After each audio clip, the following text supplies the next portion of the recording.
Hey everyone, this is Fiona, and in this video, I wanted to do a short video on the different hand shapes, specifically the earth hand shape. There's actually 4 different types of hand shapes. There's the earth, air, fire, and water, and then you have mixtures. So there's like earth and air, earth and fire, earth and water, and then all the different combinations that you can have. And in this video, I want to focus just on the earth hand. So if we take a look at the earth hand, you'll notice it has like a square, kind of a square shape to the palm, right? Kind of has a square shape to it. And it has short fingers. The fingers aren't too long. There's few lines, it's not like a fire hand where there's like lines all over the place, like crackled, like fireworks on the hands. It's very simple. And if you look at the lines of the hand, they're very chiseled. They're very strong. There's few of them. They're thick and strong, right? So the shape of your hand, it basically reveals your basic temperament and your behavioral tendencies. So if you can kind of compare it to astrology, maybe it's like your personality. So maybe it'd be like your sun sign. I'm trying to do more with bringing in astrology into hand analysis. So earth hand definitely has a square, broad shape, short fingers, few lines. The lines are thick and they're chiseled, they're strong, thicker. The earth hand's gonna be thicker than an air hand. Think of like sumo wrestler, right? It's kind of wider, whereas the air hand is kind of more like a shoebox and more tall. So the key line for the earth hand is the lifeline, and that's this line right here. Okay, it doesn't tell you how long you're going to live. It tells you more about your constitution, how grounded you are, how much in your body are you. People that have very, wispy lifelines tend to be very floaty and not really, kind of a little bit scatterbrained. So the earth is, their kind of line that defines them is the lifeline. Earth-handed people, owners with earth hands, tend to be very solid, practical, feet on the ground.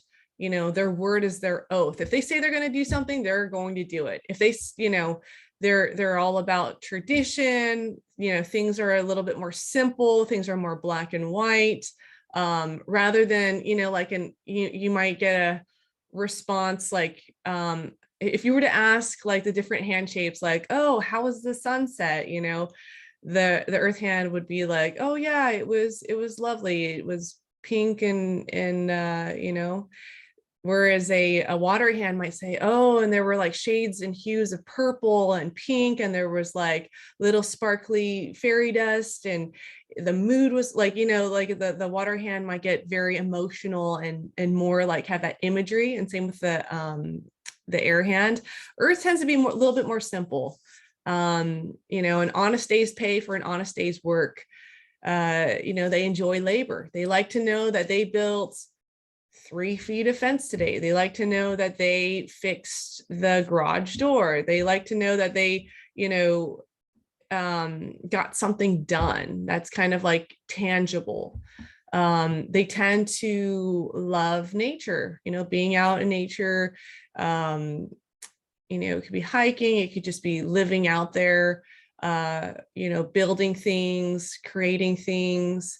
They're the master of their environment. Like, I think of like an earth-handed person who has all their tools in their garage, and they kind of know where everything is, and they can kind of, everything, they're just aware of their whole environment. They know where everything is. Things are kind of orderly. And the challenges with the earth hand, because it's so much about doing and the practicality of things in the 3D world, they tend to, be a bit more self-contained. They're not going to be emotional like the water hand or the fire hand. They can oftentimes take a lot of responsibility on their shoulders, especially, when they're kind of like taking care of everyone. And they tend to, they're not really touchy-feely, they tend to be self-contained. And they have trouble, their challenges around expressing themselves. showing any types of emotions. They tend to be, you know, challenged around flexibility and openness. But yeah, they tend to kind of try to be that hero and try to take on a lot of responsibility. So they're the master of their universe. They like to know where everything is. And the challenges around feelings, being able to kind of express what they're feeling. Because they're easily, you know, the doer types. I'm going to do this. I'm going to build this much of the concrete wall today and build, you know, this much of this fence tomorrow.